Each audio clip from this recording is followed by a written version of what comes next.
Israel, congratulations on your victory. Such a technical matchup in there. I mean, watching the two styles play out was incredibly entertaining. How did you feel about your performance this evening and your execution? I have to have a look at the tape. It's for a fighter, it's really hard to assess myself just straight off the bat and just, you know, when I'm still working right now, you know, and I've said this before, like my first time when I'm alone is in the shower right after the fight and there's no outside influence and I get to be alone with my thoughts and download everything so I can really assess how I feel first, and then after that I might watch the fight and just see, okay, how did I look? But main thing is I had fun in there, like I said I would, and I showed off, and he's a good dance partner, so I feel like fight of the night was well deserved. No doubt about it. Talk about your emotions. I mean, we saw you get a little choked up at the weigh-ins, of course, and, you know, this is somebody you admit that early on you patted yourself after, so... Why did they fill these up? It's silly. It's no... I just feel like, what, props? Because I'm trying to have a drink. Oh, water's good, though. Anyway, carry on. Yeah. No, but give me your emotions. Now that you've got this in the bag, you know, you've got the victory, this was an emotional opportunity, a big opportunity for you. What is the feeling like for you right now? Feeling, the best way I could describe it was like being in a twilight zone. So when I get to download my thoughts alone, then I can kind of like, oh. But one thing is that was cool. That was cool as fuck. Like, just, even when he caught one of my kicks and I knew he was trying to catch it. And like, I tripped. And as I was getting back up, I was like, all right, here comes the flying knee. I've seen this many times. And I just slid to the left. And I was like, I've seen this too many. And he tried so many tricks that I've seen. Even when I made him faint and he'd react like, you know, like say example, if he react with his hands out, then he'd just bring it back and do the hand kung fu shit. And I'm like, my man, I've seen these too many times. Even like UFC 112, Abu Dhabi with Damian Maia, he's trying to bait him to strike. Like, come on, throw your biggest shot. So he put his hands down and like even put his back against the fence. That's how Bisping got caught with an up kick. I'm not stupid, you know. I don't think I look stupid, but I'm smarter than I look. But yeah, hands down, getting punched in the face with some measly strikes, and they expected me to throw a big one. Like, oh, I'm like, dude, it was cool. It was cool, just a cool experience. And I said after the fight, everyone else plays it on EA Sports, and I get to play it in real life with the real dudes. So I win. Nice. And last thing for me, I mean, this was a very crazy day with the way that everything unfolded. I mean, you had this kind of 2019 year mapped out for yourself. What do you think should happen now? I mean, we got to wait and see what's going on with Rob, but, I mean, do you feel like you should jump ahead of Kelvin Gastelum now? Do you feel, I mean, what do you think should happen next for you, especially as it relates to the title situation? I'll put it this way, 3 ways. First, in the short term, a shower. I really, really want to just be alone with my thoughts. Secondly, well, if you look at the YouTube, even just the numbers itself, like the official countdown on YouTube, last I checked, it was like 300,000 views. Rob's on was like 300,000 views with Kelvin. And me and Anderson, I'm pretty sure our one would have been past 1 million by now, 1 million views. So we've known who the people wanted to see for so long. And even Rob said he didn't care. Good. Now the pay-per-view points, where do they go? What happens to them? I'm just wondering. Just maybe I have to sit down with Dana and Mick and talk, because that's a lot of money being left on the table, and it just stays in the hand of the dealer when I've done my bit. I showed up to work. You know, unfortunately, it was out of Rob's hands. It wasn't in his control. The controller was in player one's hand, and I showed up to work today. I clocked in. I came in early to watch Shane and Kai do battle, and then I'm staying late so I can, you know, do all this stuff as well. So I'm working my ass off, and I feel like, man, I don't know what the buy rates are, because it wasn't really my main event. It wasn't really my shit. They put me in the fucking regular hotel. I didn't get the main event suite either, so shower's not that big. But, you know, the pay-per-view points, in the medium term, I'm looking at those like, what happens to them? Maybe me and Anderson can split those, because we put on a good show. We go fight of the night. And that's a lot of money being left on the table. So we'll see what happens with that. And in the long term, I'm the #1 contender. I'm the guy fighting for the belt. Or I don't care, Kelvin or Rob, whoever it is, I'm fighting for the belt. Whoever has the belt, because I see Kelvin walking around with that belt, and I don't know who gave it to him or if he got on the stool to get, I don't know, whatever. Like, just, I'm fighting for the belt next. That's all I know. I did my job. I showed up to work. Just curious, Israel, obviously Dana White's in town. Do you have any plans to catch up with him before he goes back over to the States after your fight? We always bump into each other in the most odd places. So, yeah, it'll happen again. Destiny. This whole week's just been destiny. I was destined to be the main event, you know, so, yeah. And I'll bump into him somewhere, someplace, and we'll probably talk shop a little bit. But, yeah, we'll see. And I'm just curious, could you talk us through how you found out you'd be main eventing the card? Where were you? What time was it? And what went through your mind when you realized you're the official main event? I woke up just before 8 a.m., even before my alarm. I woke up and a minute later the alarm went off. And I closed it off and I saw my family Viber. My family has a Viber page that we just, group chat.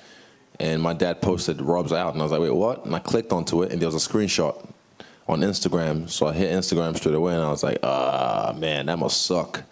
Like, for me as a fighter, I just knew, everything aside, I knew as a fighter, like, fuck, he would be killing himself. Like, fuck, it's so close. You get so close and it just gets ripped away from you.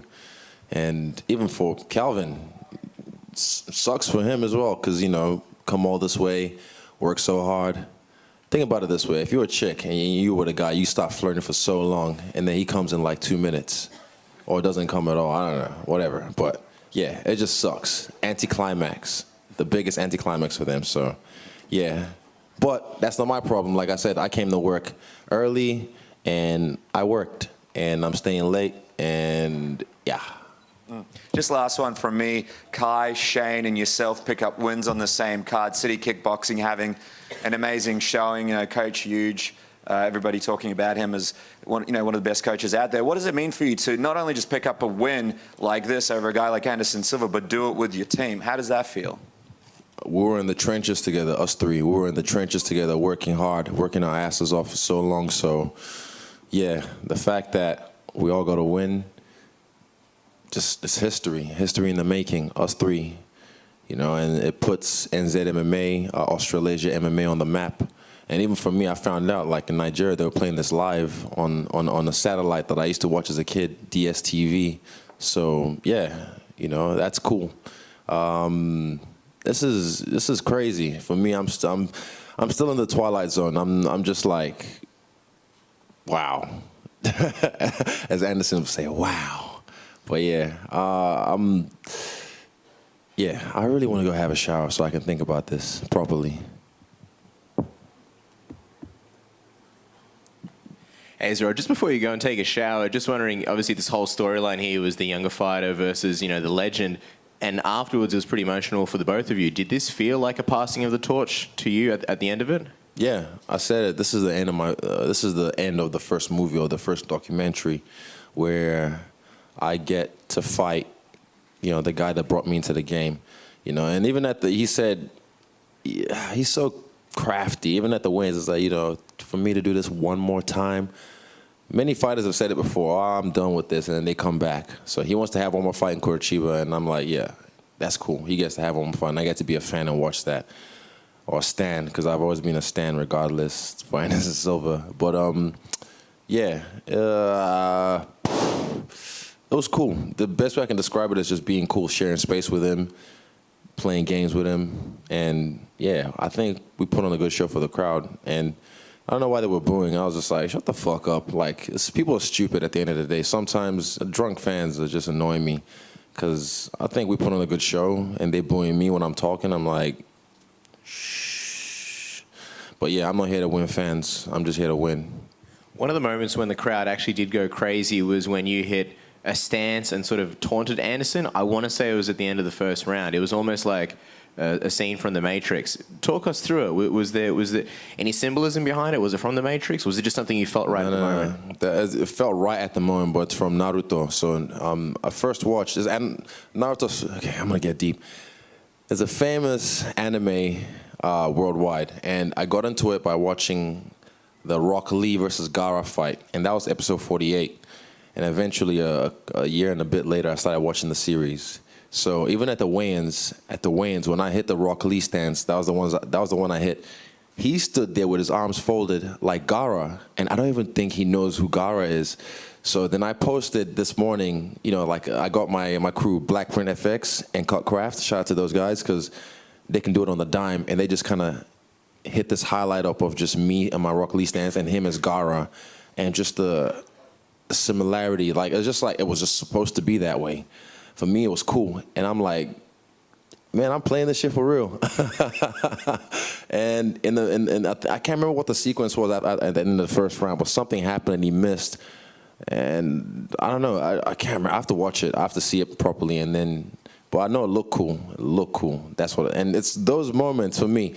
It's, like I said, this was my title fight. I got to beat the guy that took me into the, inspired me to get into the shit. But moments like that, I'm sure I've seen a picture already with me standing there with that stance, him right there, or there'll be more.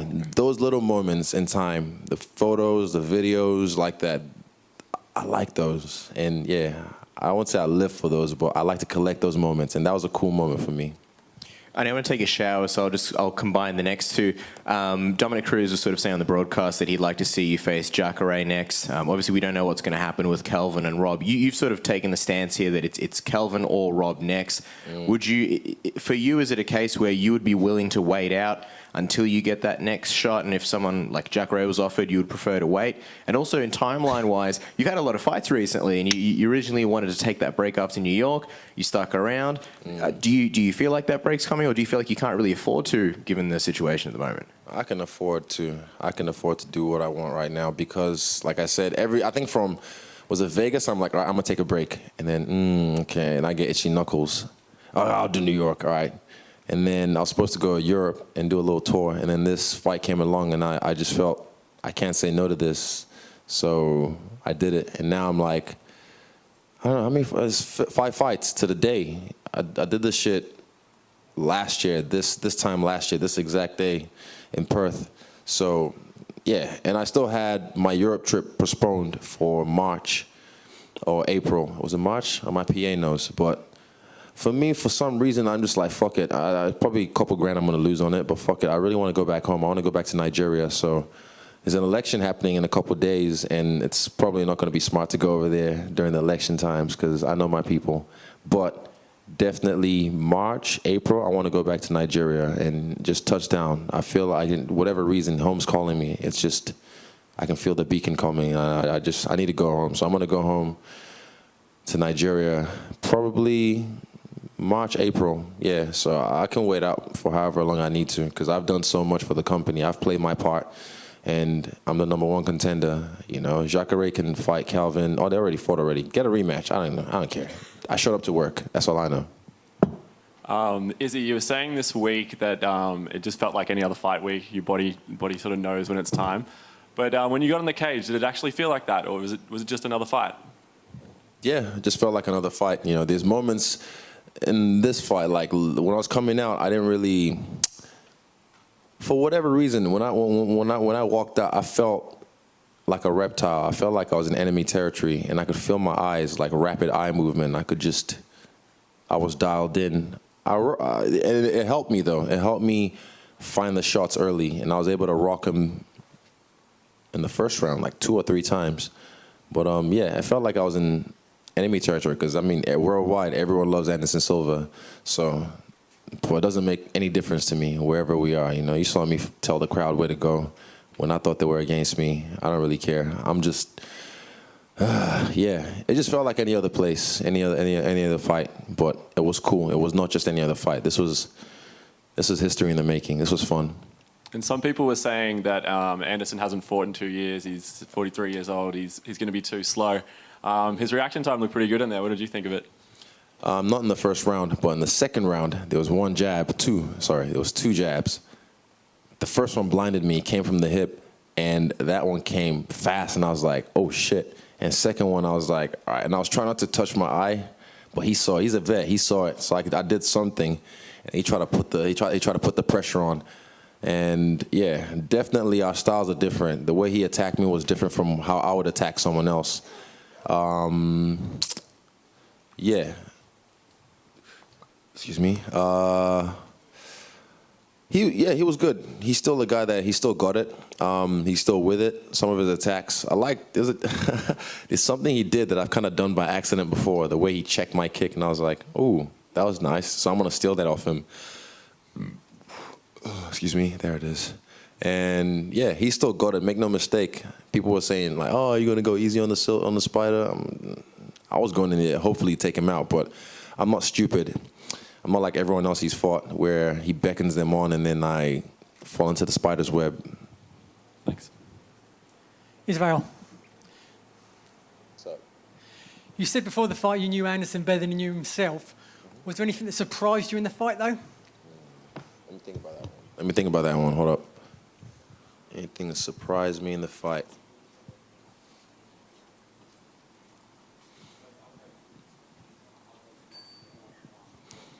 That jab came really fast. In the second round, that was surprising because it made me have to get on my bike. But yeah, that was about it. But everything else, like I was able to read when he called me on, when he put his hands down, telling me to hit him. I'm not stupid. I've seen so many people fall for his tricks, so I wasn't gonna fall for his tricks again. Lastly, you hinted before the fight as well that you might go in the octagon after the main event. Man, that was the plan with me and Dana. So after Rob and Kelvin would have fought, I said, what happens is I come back out. Not like DC and Brock Lesnar on some like, oh, I'm going to push you and whoa, you know, like some fake WWE shit. I just wanted to stand there and hopefully if Rob won and just face off for like 30 seconds intensely. And I felt like that would have set that place on fire. That would have just hyped up the next fight straight away if he wasn't too hurt, you know, because it could have been a war. Kelvin's no joke. So, yeah. That was the plan, but unfortunately, variables happened, and I was the main event. So, I mean, those pay-per-view points got to go somewhere. So, yeah, we'll see. Israel, Israel, congratulations on the fight. First off, who's your favorite Naruto character? I'm also a big fan. Rock Lee, just because of that first fight. And definitely he's going to go on my calf, on the back of my calf as a character. I've got Toph on my forearm from Avatar. So, yeah, Rock Lee's my friend. I like him because he works so hard, because obviously he's a taijutsu specialist, everything physical, because he doesn't have any ninjutsu. So I like the way he works. I love his ninja way. I love the way he I like the story behind him. And I like it when he gets drunk and he uses the drunken fist. That's cool. So I respect that. Thanks, bro. And you fought some of the best strikers in the world. How does Anderson Silva compare to the other fighters you're fighting in kickboxing and Thai boxing? As a striker, definitely one of the best. He could definitely do kickboxing if he wanted to. I've seen it too many times. Like a lot of the stuff, even the bounce, when he started to decide, I want to attack now. I'm like, oh, he's about to attack. All right, get ready. Switch back to and I could listen to my corner as well, and I could hear what they were saying, and it was clear as day. So, yeah, I saw his leg after the fight was bruised up from the leg kicks, but he didn't show it. He didn't show it at all. Yeah, he's just a legend in this game, a living legend. You can't take anything away from that. Izzy, you're known as the Black Kiwi, mate, up the back here. And you've spoken about Nigerian going home. UFC's never been to Africa. Maybe that's something that you might want to look into. What do you think about that? Me and Dana talked about a lot of things in that room for about 40 minutes. That came up as well. And like I said, DSTV put the fight on live. My dad was getting calls and texts while he was watching the fight, you know, of people like, you know, giving him props, giving us props. So, and I've said this as well, I'm the runt of my people. I am the runt of my people. If you take the football away from some kid and you give him like skills of wrestling, jiu-jitsu, we already have good boxers, maybe some kickboxing or whatever. Man, Africans are crazy, and also with limited resources as well in some of those areas. So that's definitely something that's going to happen in 2020 or 2021. It might be in South Africa first. It doesn't have to be Nigeria first, but South Africa already have ESC. Hey, brother, XA, what time, XA? I see the boy in the back there. I'm just talking to the brother in the back. We just chilling. Yeah, EFC's already in South Africa as an established promotion. I was supposed to fight on there once at one point, but fell through back in the day.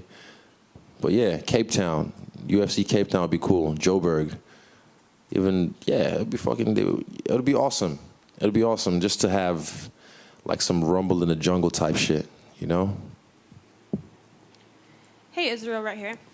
Congratulations on your fight. I know that there's a really big artist out there right now called Lush Sucks, and you have that amazing mural of you and Anderson Silva and the new mural in front of Saint CC. Given your fight tonight, what does that mean to you to have that mural up forever?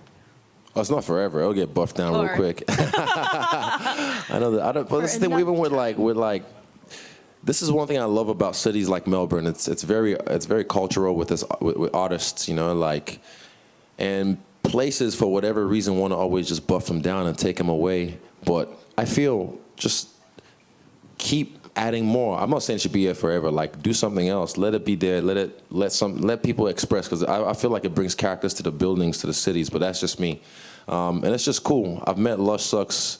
I know his name. I can't say it, but but I've met the guy a couple times now, and he's cool. He's a nice guy. He came tonight actually. He's just respect to him just for showing love, and I show love back, and just because I'm a creative as well. I can draw. I can't use a can. I suck. I keep dripping, but I can sketch. I can use Illustrator, InDesign, a bit of Photoshop, and I know the time it takes to do work like that. So for whenever, even on Instagram, people do fan art of me. I appreciate. I don't see all of it, but I appreciate it because I know the time and the effort it takes to put into drawing my mug on a piece of paper. And I know I never draw faces because they're hard to do. So respect to them, and I appreciate it. Sweet, thank you. Hey, Israel, right in front. Something you might have not noticed, you mentioned about the fans booing you after you were speaking, but something was on the big screen. It was actually Kelvin Gastelum on the big screen wearing Henry Cejudo's belt that he borrowed. So they were more booing him than you. There was a lot of support for Anderson Silva in the house. Oh, I don't care. But for me, when I was talking, I just heard boos. I was like, what the fuck? Yeah. What the fuck are you booing? They were booing Kelvin. Yeah. Oh, well. There you go. But what do you call it? What's the thing? Casualties. Yeah. They're all casualties at the end of the day. Trust me, they can turn on me, so it doesn't matter. Like, I don't, like, individually, one-on-one, we can be cool, but I know people in the group have a tendency to just get stupid. I've seen it happen too many times, and even last time, not last time, but I think I was here for Rousey Holm, and I saw how things changed after she got knocked out, and people just straight away turned on her. So that could have easily been me tonight. People, they wait for you. They want to build you up so they can let you fall. And it's weird. It's a weird thing with humans, but whatevs. I don't care. Boo me, cheer me, whatever. I'm still going to be here. You mentioned that you didn't know where he got the belt or borrowed the belt. Again, it was Henry Cejudo's. But what are your thoughts on him wearing the belt all day, and his comments basically saying that he's the champ now by forfeit? What are your thoughts on that? This ain't wrestling. This ain't high school wrestling. This is MMA. This is the UFC. So those rules don't apply here. But let me see. I don't know. He has a point. He does have a point. But I think sit it out, fight Rob, and then the winner can fight me. As a fan, who do you think Anderson should fight next? Okay, he said Nick Diaz, but we've seen that. I don't want to see that again. Let me think. You guys have time. Hold up. Let me think.